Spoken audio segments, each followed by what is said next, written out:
के लिए 5,500 वोट लाए हैं और दोनों प्रत्याशी मिलके 6,000 लाए हैं, जो कि पढ़े लिखे लोग होते हैं। तो बिल्कुल वहाँ से आभास हो चुका था कि चुनाव कार्यपालिका का वोट जोरदार वोट हमें मिला था, जोरदार आशीर्वाद मिला था। तो बिल्कुल ये तो उम्मीद था कि दिल्ली में के में एकदम कदम रख रहे हैं, शपथ कैसे लेंगे, मुद्दों को कैसे उठाएंगे, सब तय कर लिए थे। लेकिन अचानक चुनाव हारे हैं, नो डाउट। चूँकि कैमरे में थे, लाखों लोग घर से बैठकर मुझे देख रहे हैं, तो जो एक डॉक्टर का नियम होता है, मरीज़ से मिलो तो मुस्कुरा के मिलो, एक टीचर का नियम होता है, बच्चों से मिलो तो मुस्कुरा के मिलो। मैं भी जनता से मिल रहा था, मुस्कुरा के मिल रहा था, लेकिन आके इसी कमरे को बंद किया, बहुत रोए थे। इस कमरे को हमने बंद कर दिया और हमने कहा कि बाहर से आप सिकली ताला लगा दीजिए। बोली किसी से हम नहीं मिलेंगे अभी। 2 घंटा बहुत रोए। ओवरकम कैसे किया था? पुरुष हैं, अब वे भी रोते हैं, लेकिन उनकी आंसू कोई देख ना पाए, ये ध्यान रखना चाहिए, क्योंकि उनके आंसू अगर कोई देख लेंगे तो टूट जाएंगे लोग। अगर हमारी माताएं बहनें अगर पब्लिकली रो देती हैं तो मैनेज हो जाएगा, लेकिन अगर मर्द अगर पब्लिकली रो देगा तो उसका प्रभाव पड़ेगा। तो हम कहते हैं कि मर्द रोता है तो पत्थर पिघल जाते हैं, तो मर्द शमशान जाते हैं तो नहीं रोते हैं किसी के मर जाने पर अपने के, लेकिन कुछ सपने होते हैं जो टूट जाते हैं तो मर्द फूट फूट कर रोते हैं। तो उस कमरे को बंद करके 2 घंटा का वही सीन था। 2 घंटे रोए थे अब? हाँ, 2 घंटा का सीन था कि आखिर भावुक इंसान है, भले हम लोग आक्रामक हैं, नो डाउट, एग्रेसिव हैं, एकदम फाइटर हैं, लेकिन है तो अंदर में एक दिल है सॉफ्ट। तो लगा कि और इसलिए नहीं रो रहे थे, रो इसलिए भी रहे थे कि उन लोगों का क्या होगा जो हम पे उम्मीद लगाए थे। 3,47,000। हाँ, उनका क्या होगा? उनको तो कल से लोग धमकिया देंगे। ये एक सिस्टम भी प्रचलन है ना, बूथ गिनेंगे, ये नेता बूथ गिनेंगे, लिस्ट निकालेंगे। अरे तुम्हारे बूथ से तुमको वोट नहीं है, तुम्हारा साइन नहीं करेंगे। इस नेचर के स्वभाव वाले नेता हैं। यही हाल फिलहाल बोकारो में कांड हुआ था, एक नेताजी ने तो बूथ खोला, बोला अरे यहाँ तो हमारा 12-13 वोट दिया है, नहीं गए, जबकि वहाँ सीरियस मामला था। तो उस बात की भी हमें चिंता थी कल से हमारे जनता को ये लोग। तो हमने बस ठाना कि जो हमने यही कहा कि जो होगा देखा जाएगा, जो जिस भाषा में सुनेगा उसी भाषा में बात करेंगे। रूम जब 2 घंटे बाद खुला तो फिर से वही मुस्कान? नहीं, फिर वही मुस्कुराए। और फिर जो मेरा जो फार्मूला रहा है बचपन से कि अरे क्या टेंशन है यार, चुनाव हार गए हैं, एक दिन दुनिया हार के लोग जाएंगे, तो सिकंदर हार के गया, यहाँ से कोई लेके जाता है क्या? ये 607 ट्रिलियन वर्ग किलोमीटर में फैला हुआ सूरज, 510 मिलियन वर्ग किलोमीटर में फैली हुई धरती, 165 मिलियन वर्ग किलोमीटर में फैला हुआ प्रशांत महासागर, 38 मिलियन वर्ग किलोमीटर में फैला हुआ चंद्रमा और 5,95,000 वर्ग किलोमीटर में फैला हुआ हिमालय, ये एक दिन कहाँ चला जाएगा, खाक हो जाएगा, दुनिया खोजती रह जाएगी। तो हम क्या है यार, 60-65 केजी का वजन है, हाइट 5 फुट 7-8 इंच है, उम्र 60-70 साल के आसपास रहेगी, अरबों साल से जी रहा है, सूरज खत्म होकर खाक हो जाएगा, ये धरती अरबों साल की एक खाक हो जाएगी। हम 60 साल मेरी आयु है, 30 साल काट लिए है और 30 साल बचा है, कोई दिक्कत नहीं है। बस यही मेरा अंतिम फार्मूला था। जब पूरा टेंशन आ जाता है, जब चारों तरफ से मैंने इरिटेट होने लगता है, जब चारों तरफ से लगता है कि नहीं अब कुछ नहीं बचा है, तो एक ही चीज़ याद करते हैं, सब जाएगा यहाँ से, कोई रहने नहीं आया है, सब फिनिश्ड। तो फिर एक ताकत मिलती है कि चलो अब नई ज़िंदगी की शुरुआत करते हैं, फिर से भूल झाड़ा जाए, फिर से उठा जाए, फिर से उठा जाए, फिर से लड़ा जाए, फिर से स्कॉर्पियो की छत पे कूदा जाए और फिर से कमर पर उस गमछे को बांधा जाए और फिर से सरकार पर हमला किया जाए, फिर से जनता के बीच उपस्थित हो तैयार हों और 24 में जो विधानसभा का चुनाव है उसमें मजबूती के साथ लड़ा जाए। फिर निकल गए उसके बाद, और कोई सिकड़ नहीं, कोई टेंशन नहीं। उसके बाद आज तक 4 बज चुके हैं, इंटरव्यू दे रहे हैं उसी ऊर्जा के साथ, सुबह माड़भत का एनर्जी है। तो ये थे हमारे साथ, जिनका ऑफिशियल नाम जयराम महतो, पर जनता बुलाती है टाइगर। टाइगर क्यों बुलाती है, इसका एक जवाब इस पॉडकास्ट में हमें भी मिला है। शायद आमतौर पर ऐसे पोर्टफोलियो रखने वाले लोग खुले तौर पे ये शायद नहीं बोल पाएँ कि हम रो रहे थे उस दिन, या ये नहीं बोल पाएँ कि तकलीफ़ हुई थी तो कमरा लॉक कर लिया था।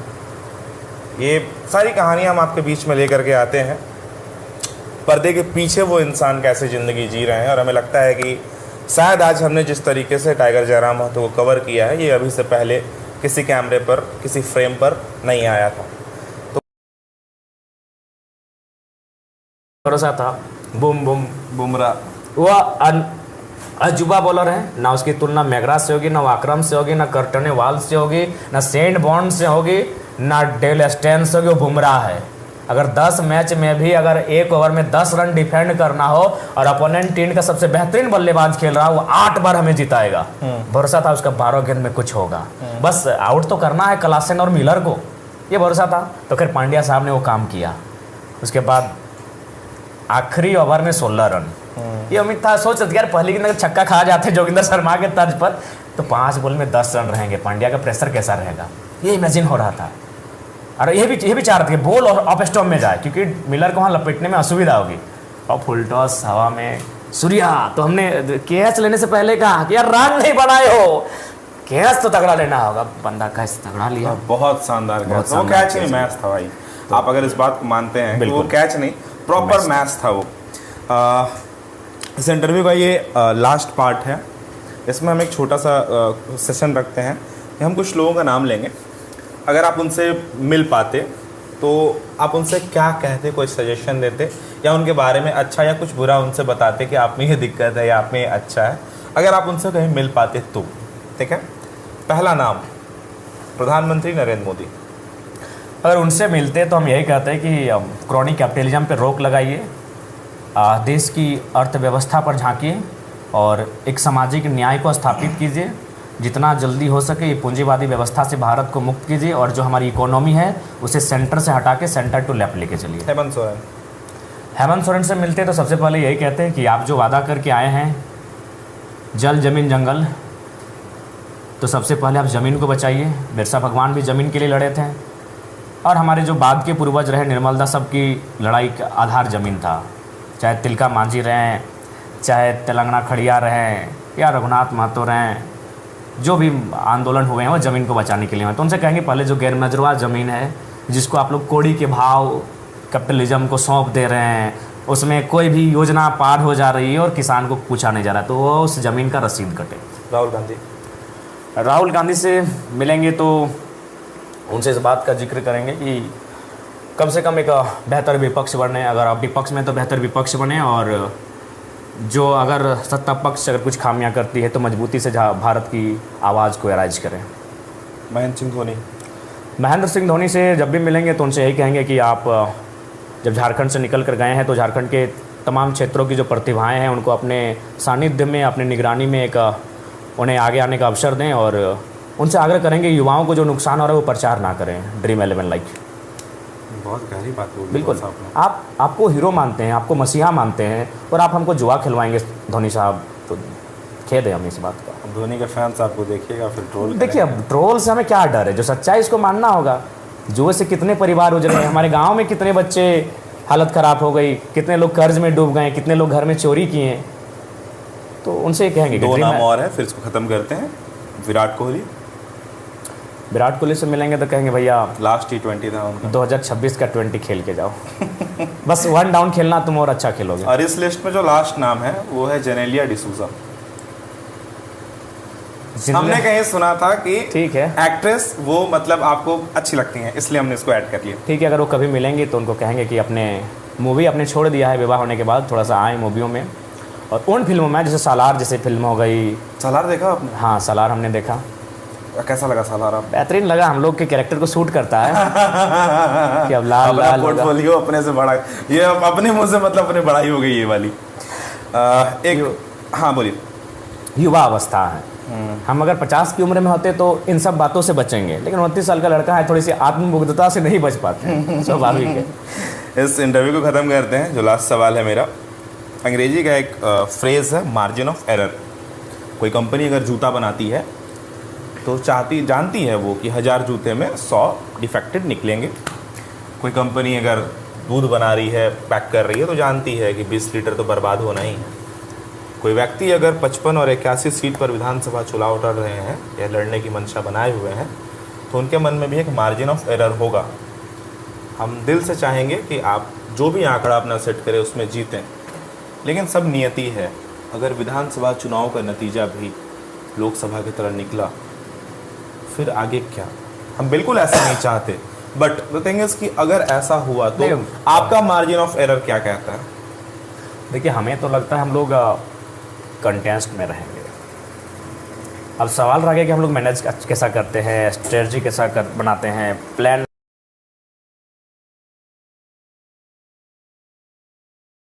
अरे भाई ये जो झारखंड शब्द है ना, ये कुड़माली भाषा का शब्द है, और झारखंड शब्द कुड़माली भाषा का शब्द शून्य हो गए। आप उसको आप शून्य कर रहे, शून्य क्यों कर रहे हैं? ये भी साजिश है भैया, इसीलिए वो संरक्षण मांग रहा है। शून्य इसीलिए किया जा रहा है कि कल भी जो जमीन आप लेंगे वो कुड़मियों का रहेगा। आज इंटरव्यू दे रहे हैं, कल भी धनबाद बोकारो में जहां जमीन डैमेज होगा, एक तरफ अकेले ये कौम रहेगा, बाकी सब का जाएगा। कुछ स्वर्ण का जाएगा, कुछ एसटी का जाएगा, कुछ अन्य ओबीसी का जाएगा, कुछ माइनॉरिटी का जाएगा, कुछ एससी का जाएगा, लेकिन एक बड़ा जो हिस्सा जाएगा वो कुड़मियों का जाएगा। आज फिर बैठ के कह रहे हैं, तो उसी विषय में वो संरक्षण मांग रहा है।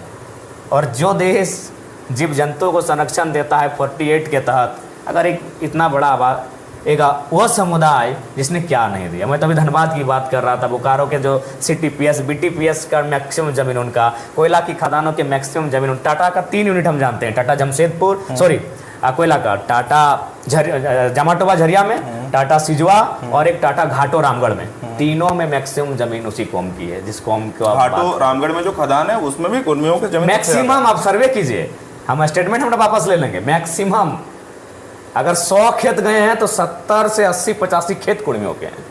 उन्हें नौकरियां नहीं मिली। अरे कौन सा नौकरी का आप जान ही रहे, क्या नौकरी भैया। तो ये जो गिद्दी पूरा इलाका जो बसाया गया, आप सर्वे कर लीजिए, आप सर्वे कीजिए, एक एक कोयला खदान का सर्वे कीजिए, तो ये संरक्षण है।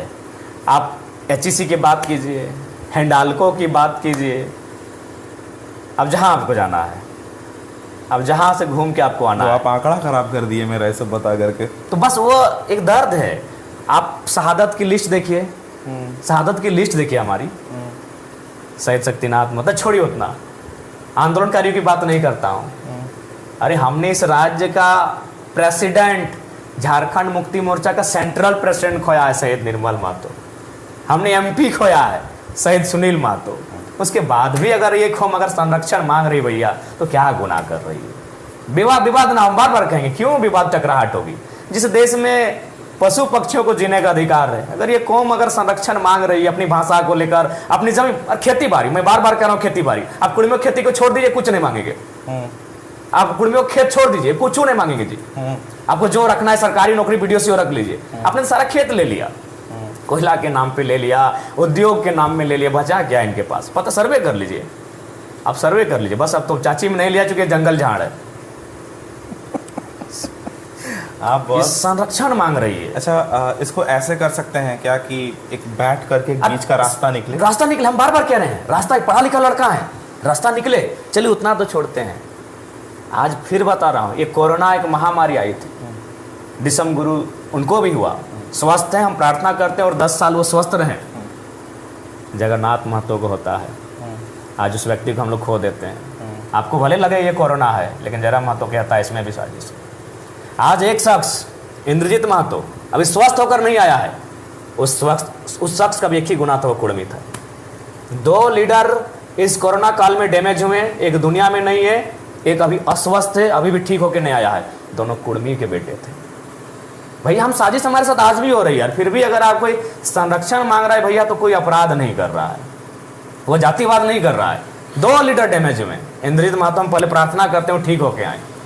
2 साल से मिले हैं आप जाकर के? नहीं मिल पाए, हम हैदराबाद गए थे, नहीं मिल पाए उनसे। बताइए आज भी, चलिए उतना हटाते हैं। उनका स्वास्थ्य का इन्फॉर्मेशन मिलता है आपको, कैसे हैं? नहीं बोल रहे हैं कि लोग ठीक ठाक है, लेकिन जब तक देखेंगे नहीं कंफर्म कैसे होंगे, लेकिन दुआ करते हैं। ऐसा नहीं कि मेरे कौम से, किसी भी कौम का होता तो हम दुआ करते हैं। और ये मौत की साजिश वाली बात जो आपने भी कही, अरे भाई जगन्नाथ महतो जी, बहुत करीब से मैंने उस शख्स को देखा है। जगन्नाथ महतो ताकतवर एक पहाड़ इंसान था, एक कोरोना एक बहाना था। चलिए आगे जाते हैं। डिप्टी सीएम सुधीर महतो एक पार्टी से आते हैं, अचानक हृदय गति रुक जाती है। किसकी? जो हार जोतते हैं, अरे बाप, वह कौम जो जिसको राड़ कौम कहा जाता है, जो खेती को मतलब खेती को मीठे ना बोलते हैं। यादव जी गाय को देख के बोल देंगे दूध क्या होगा, पंडित जी को वेद ग्रंथ का ज्ञान है, तो कुड़मी मिट्टी देख के बोल देगा इसमें फसल क्या होगा। खेत से लड़ने वाला, मिट्टी से लड़ने वाला बेटा हार्ट अटैक हो जाता है। विनोद बाबू जाते हैं दिल्ली, एक लिट्टी खाते हैं, चूंकि लिट्टी से एलर्जी था, आज भी उनका वंशज है, मिल के आए, उनका स्वस्थ है, वकील हैं, बोला उनका चेहरा नीला हो गया था। चलिए उतना छोड़िए, लेके चलते हैं शहीद सुनील महतो के हत्याकांड में। उस समय शहीद सुनील महतो को सभी जानते क्योंकि एमपी थे, लेकिन और एक गोली चली थी, और एक गोली से कोई मरा था उसी दिन, और वह बंदा भी एक कुर्मी था। एक फुटबॉल का मैदान, इमेजिन कीजिए, एक फुटबॉल का मैदान, अंधाधुंध गोलियां चलती हैं। सुनील महतो का ग्रेजुएट है, तो उधर आपका 5 to 10 पॉइंट जो भी है, अगर उसमें कुछ और एक्स्ट्रा को करिकुलर से लॉयर है, कोई इंजीनियर है, कोई अलग से कुछ है, तो फिर 5 पॉइंट ऐड है। अगर आप संगठन चूंकि 2 सालों का अगर शुरुआती दौर से हैं तो वहाँ आपका 10 पॉइंट है। अगर आपने किसी आंदोलन में भाग लिया है, अगर आप लीड करते हुए भाग लिए हैं तो 10 पॉइंट है। अगर आपने केवल पार्टिसिपेट किया है तो 5 पॉइंट है। अगर आप पर कुछ मुकदमे हुए हैं जनता के हित के लिए तो उसमें आपका पॉइंट है। ये इंडिया में हो रहा है, ये हम लोग अपने संगठन के माध्यम से, मतलब ये एक्चुअली में अब भारत में ऐसा भी हो रहा है कि एक पॉलिटिकल पार्टी उभरी और उन्होंने इस तर्ज पर अपने लोगों को चुना। तर्ज पे भविष्य में हमारी केंद्र कमेटी भी चुनी जाएगी, प्रखंड कमेटी भी चुनी जाएगी, और जिला कमेटी और जो विधानसभा के हमारे प्रत्याशी होंगे वे भी चुने जाएंगे। अभी हम जैसे कि देख रहे थे नीचे बहुत सारे लोग आए हुए थे, तो जो आपके अपनी कोर टीम है, अपनी जो पर्सनल, हमने उनसे बोला कि सारा टिकट आज ही बांट देंगे क्या, बोलिए इंटरव्यू के लिए आने के लिए। तो उन्होंने कहा कि भैया हम लोग खुद परेशान रहते हैं, देखिए ना 2 बज गया है और बैठे हुए हैं, कब आपको इंटरव्यू देंगे, कब सोएंगे, कब सुबह उठेंगे। ये जो लोग आते हैं सर आपके पास, ऐसा होता है कि मतलब कोई ऐसा दिखाने की कोशिश करता है उसमें कि मेरे पास पैसा बहुत है या मेरे पास फ़ैन फॉलोइंग बहुत है, हमको टिकट दे दीजिए, ये होता है? ऐसे माइंडसेट से लोग आते हैं? कुछ परसेंट आते हैं, उनका भी स्वागत करते हैं, तो अपने लोग, और थोड़ा बहुत किसी का होता है अपनी हाइप खुद ही बनाएं, अपने आप को खुद ही शो ऑफ करें, तो होता है। लेकिन ओवरऑल हम लोग हर किसी की सम्मान करते हैं। और देखिए हम लोग बहुत सरल किस्म के इंसान हैं। आज किसी भी राजनेता के आप, ठीक है वो बहुत बड़ा वीआईपी पर्सन जो भी हम लोग, तो आप कम से कम उनका एक दायरा होता है कि वो जनता जाएगी तो बैठेगी कहाँ। आप कभी भी हमसे आइएगा, हम सोए हैं अपने कक्ष में, मेरे बदन पे चादर है, हम अपने मैंने आधे कपड़ों में चाहे तो सोएंगे तो पूरा नहीं अपना मैंने, और उस परिस्थिति में अगर लोग बाहर हम आवाज़ सुने, हम बोले अंदर भेजिए, हम सोए हैं, आधी नींद में हैं, और उनसे बोलते हैं बताइए मैटर क्या है, तो यहाँ फ़ोन घुमाना, अरे फ़ोन लगाओ, तो हम सोए आधी नींद में हैं। यानी मेरे शयन कक्ष में आकर लोग मेरी समस्या, अपनी समस्या को सुनाते हैं, बहुत सरल हैं।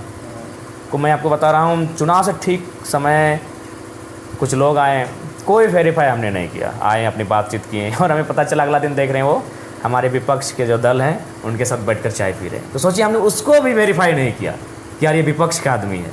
तो इतने सरल हम लोग हैं, इतने दिल के साफ हैं, कोई नहीं, अपना लोग है, इंसान है, आने दो, कोई मतलब नहीं, आने दो भैया, बैठेगा, क्या करेगा, जान ही जाएगा एक दिन, अगर ये कुछ कर भी देंगे तो क्या हो, जान ही जाएगा, कोई दिक्कत नहीं। बताइए शयन कक्ष में कोई भी राजनेता अपने शयन कक्ष में जो फर्स्ट टाइम मीटिंग करने के लिए आता है उसको तो लेके नहीं आता भैया। एक तो जान है, अल्लाह लेगा या अल्लाह लेगा, जो लेगा। बताइए शयन कक्ष में कोई रहे, हम वहाँ बैठे हैं, और 2 दिन बाद हमारे ही साथी बोलेंगे देखिए आप कितना बड़ा भूल किए थे, और मेरे मतलब फ़ोटो उनका स्क्रीनशॉट के साथ लाए थे कि देखिए विपक्ष के साथ चाय की चुस्की ले रहे हैं, और ये लोग रात 2 बजे आपके साथ बैठे थे एक सेंसिटिव मोड में। इसी चीज़ पे भैया एक बात याद आती है, आपने कहा था कि कुछ अपने लोग भी विभीषण निकल गए, ऐसा कुछ वर्डिंग था आपका चुनाव के टाइम में। ह्यूमन नेचर है ख़राब लगना, उन लोगों से कुछ कहना चाहेंगे जिन्होंने विश्वासघात किया? नहीं, उनसे तो यही कहेंगे कि कोई बात नहीं है, आगे ना करें, क्योंकि बहुत आज देखिए आप, उम्मीदें बहुत हैं, और ये चुनाव तो मेरा नहीं है, ये चुनाव जनता का है, तो आगे ऐसा ना करें, उनसे अपेक्षाएं हैं। कुछ प्रोग्रेसिव क्वेश्चन हैं आपसे, विधानसभा चुनाव की अब तैयारियां कर रहे हैं, शुभकामना आपको हमारी तरफ से भी। हम बस एक छोटा सा चीज़ जानना चाहते हैं, आप पढ़े लिखे हैं और आपसे पूछना भी अच्छा लगता है। आप देखते होंगे एक चीज़ आपने फील की होगी कि जैसे लोग आपसे पूछ देते हैं कि टाइगर दा कमाई का सोर्स क्या है, टाइगर दा पैसा कहाँ से आ रहा है, टाइगर दा तेल कहाँ से भराते हैं, टाइगर दा चुनाव का खर्चा कैसे मेंटेन हो रहा है, ये बाकी जो 80-81 विधायक हैं उनसे नहीं पूछते हैं लोग आमतौर पर, या जो 14 सांसद हैं उनसे नहीं पूछा जाता। इस चीज़ को आप फील करते होंगे कि आपसे पूछा जाता है। हमको नहीं जानना है, आप कहीं से भी करिए अगर आप अच्छा कर रहे हैं। लेकिन एक चीज़ हमको बताइए, पलायन का मुद्दा बहुत बड़ा रहा है जिस पर आप बेफर होकर बोले हैं, यहाँ भी बोले हैं, और बाहर के भी जो राज्यों में गए हैं आप वहाँ पर भी बोले हैं। इसके अलावा आपने रोज़गार को लेकर के बहुत सारी बातें की हैं। क्या हम आपसे जान सकते हैं कि कोई एक अच्छा ब्लूप्रिंट है आपके पास पलायन को रोकने के लिए? देखिए पलायन रुकेगा तो अपने आप बूम करेगी हमारी झारखंड। देखिए हाँ, पलायन को रोकने के लिए हमारे यहाँ जो सबसे पहले पलायन होने के कारणों को जानना होगा, उन कारणों को ढूंढना होगा, तो मेरा मानना है पलायन को रोकना अगर है तो सबसे पहले हमारे राज्य में एक बेहतर सुदृढ़ विस्थापन की नीति हो, क्योंकि 50% पलायन विस्थापन से भी हो रहे हैं और जिस कारण एक बेहतर विस्थापन नीति नहीं होने के कारण लोगों का पलायन बहुत भारी संख्या में होने लगा है। और बाकी जो लोग पलायन कर रहे हैं, आखिर वो पलायन क्यों कर रहे हैं, इस विषय को जानने की आवश्यकता है। वो पलायन करके वहाँ कोई कलर का तो जॉब नहीं कर रहे हैं, ना ही कोई इंजीनियर का जॉब कर रहे हैं, बहुत कम है। जो लोग पलायन के हैसियत से अगर जा रहे हैं कहीं तो मजदूर का ही काम कर रहे हैं। यानी समस्या है अर्थ की, समस्या है 2 जन की रोटी। अभी 55 सीटों पे आसार दिख रहे हैं जो कि बढ़ेंगे, घटेंगे नहीं, ये हमने कहा था। कितनी संभावना लग रही है 55 सीटों पर अपने आप को विस्तार करने में? क्या मुश्किलें उसमें आएंगी? बहुत सारी चुनौती हैं, समय बहुत कम है, मात्र 5 कुछ महीने बचे हैं। कहाँ 5 महीने भी कहाँ बचे हैं, जून समाप्ति की ओर है, जुलाई अगस्त सितंबर अक्टूबर नवंबर दिसंबर में 4 महीने का समय बचा है, नवंबर में हो जाएगा। सबसे बड़ी चुनौती सर क्या लग रही है अपने नज़र के सामने? लेकिन सबसे बड़ी चुनौती लग रहा है कि नई टीम है और संगठन बूथ के जो पायदान हैं वहाँ तक नहीं पहुँच पाए हैं अभी भी।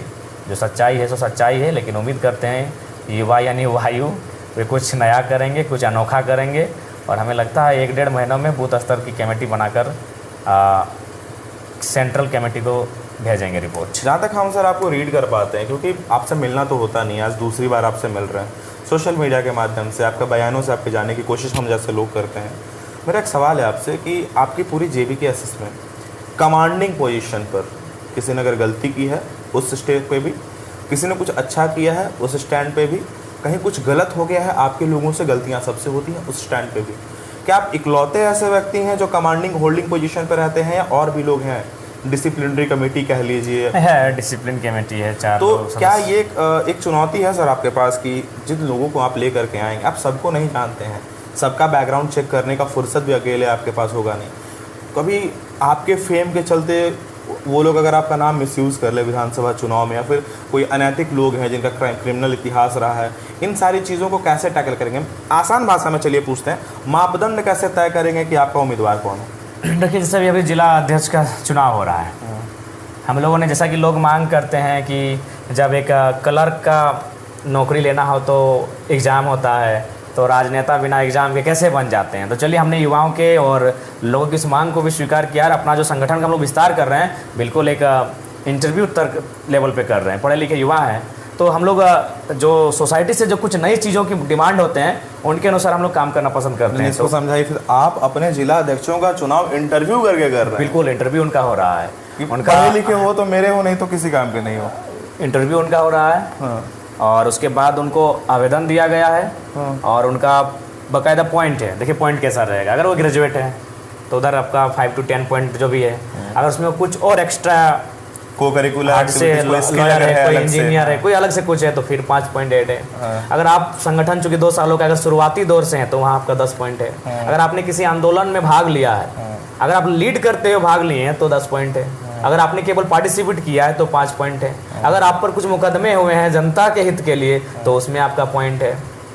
ये इंडिया में हो रहा है, ये हम लोग अपने संगठन के माध्यम से, मतलब ये एक्चुअली में अब भारत में ऐसा भी हो रहा है कि एक पॉलिटिकल पार्टी उभरी और उन्होंने इस तर्ज पर अपने लोगों को चुना। तर्ज पे भविष्य में हमारी केंद्र कमेटी भी चुनी जाएगी, प्रखंड कमेटी भी चुनी जाएगी और जिला कमेटी और जो विधानसभा के हमारे प्रत्याशी होंगे वे भी चुने जाएंगे। अभी हम जैसा कि देख रहे थे नीचे बहुत सारे लोग आए हुए थे, तो जो आपके अपनी कोर टीम है, अपनी जो पर्सनल, हमने उनसे बोला कि सारा टिकट आज ही बांट देंगे क्या, बोलिए इंटरव्यू के लिए आने के लिए। तो उन्होंने कहा कि भैया हम लोग खुद परेशान रहते हैं, देखिए ना 2 बज गया है, वो बैठे हुए हैं, कब आपको इंटरव्यू देंगे, कब सोएंगे, कब सुबह उठेंगे। ये जो लोग आते हैं सर आपके पास, ऐसा होता है कि मतलब कोई ऐसा दिखाने की कोशिश करता है उसमें कि मेरे पास पैसा बहुत है या मेरे पास फ़ैन फॉलोइंग बहुत है, हमको टिकट दे दीजिए, ये होता है? ऐसे माइंडसेट से लोग आते हैं? कुछ परसेंट आते हैं, उनका भी स्वागत करते हैं तो अपने लोग, और थोड़ा बहुत किसी का होता है अपनी हाइप खुद ही बनाएं, अपने आप को खुद ही शो ऑफ करें तो होता है, लेकिन ओवरऑल हम लोग हर किसी की सम्मान करते हैं। और देखिए हम लोग बहुत सरल किस्म के इंसान हैं।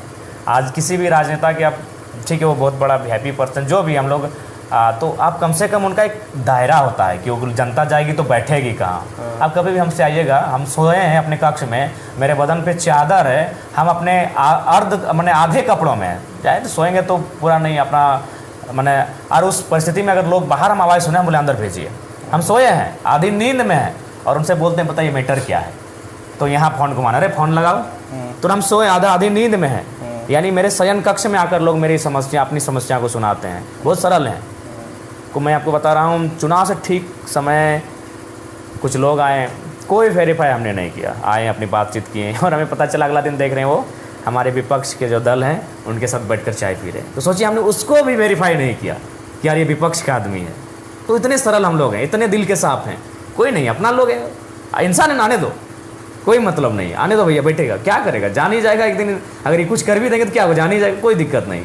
बताइए शयन कक्ष में कोई भी राजनेता अपने शयन कक्ष में जो फर्स्ट टाइम मीटिंग करने के लिए आता है उसको तो लेके नहीं आता भैया। एक तो जान है, अल्लाह लेगा या मोहल्ला लेगा, जो लेगा। बताइए शयन कक्ष में कोई रहे, हम वहाँ बैठे हैं और 2 दिन बाद हमारे ही साथी बोले कि देखिए आप कितना बड़ा भूल किए थे, और मेरे मतलब फ़ोटो उनका स्क्रीनशॉट के साथ लाए थे कि देखिए विपक्ष के साथ चाय की चुस्की ले रहे हैं, और ये लोग रात 2 बजे आपके साथ बैठे थे एक सेंसिटिव मोड में। इसी चीज़ पे भैया एक बात याद आती है, आपने कहा था कि कुछ अपने लोग भी विभीषण निकल गए, ऐसा कुछ वर्डिंग था आपका चुनाव के टाइम में। ह्यूमन नेचर है ख़राब लगना।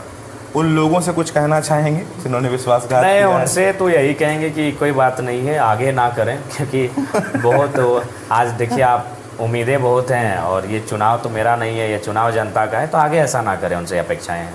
कुछ प्रोग्रेसिव क्वेश्चंस हैं आपसे, विधानसभा चुनाव की अब तैयारियां कर रहे हैं, शुभकामना आपको हमारी तरफ से भी। हम बस एक छोटा सा चीज़ जानना चाहते हैं, आप पढ़े लिखे हैं और आपसे पूछना भी अच्छा लगता है। आप देखते होंगे, एक चीज़ आपने फील की होगी कि जैसे लोग आपसे पूछ देते हैं कि टाइगर था कमाई का सोर्स क्या है, टाइगर था पैसा कहाँ से आ रहा है, टाइगर था तेल कहाँ से भराते हैं, टाइगर था चुनाव का खर्चा कैसे मेंटेन हो रहा है। ये बाकी जो 80-81 विधायक हैं उनसे नहीं पूछते हैं लोग आमतौर पर, या जो 14 सांसद हैं उनसे नहीं पूछा जाता है। इस चीज़ को आप फील करते होंगे कि आपसे पूछा जाता है। हमको नहीं जानना है, आप कहीं से भी करिए अगर आप अच्छा कर रहे हैं। लेकिन एक चीज़ हमको बताइए, पलायन का मुद्दा बहुत बड़ा रहा है जिस पर आप बेफर होकर बोले हैं, यहाँ भी बोले हैं, और बाहर के भी जो राज्यों में गए हैं आप वहाँ पर भी बोले हैं। इसके अलावा आपने रोज़गार को लेकर के बहुत सारी बातें की हैं। क्या हम आपसे जान सकते हैं कि कोई एक अच्छा ब्लूप्रिंट है आपके पास पलायन को रोकने के लिए? देखिए पलायन रुकेगा तो अपने आप बूम करेगी हमारी झारखंड। देखिए हाँ, पलायन को रोकने के लिए हमारे यहाँ जो सबसे पहले पलायन होने के कारणों को जानना होगा, उन कारणों को ढूंढना होगा। तो हम उग गए हैं, नो डाउट उन्होंने दबाने का प्रयास किया था।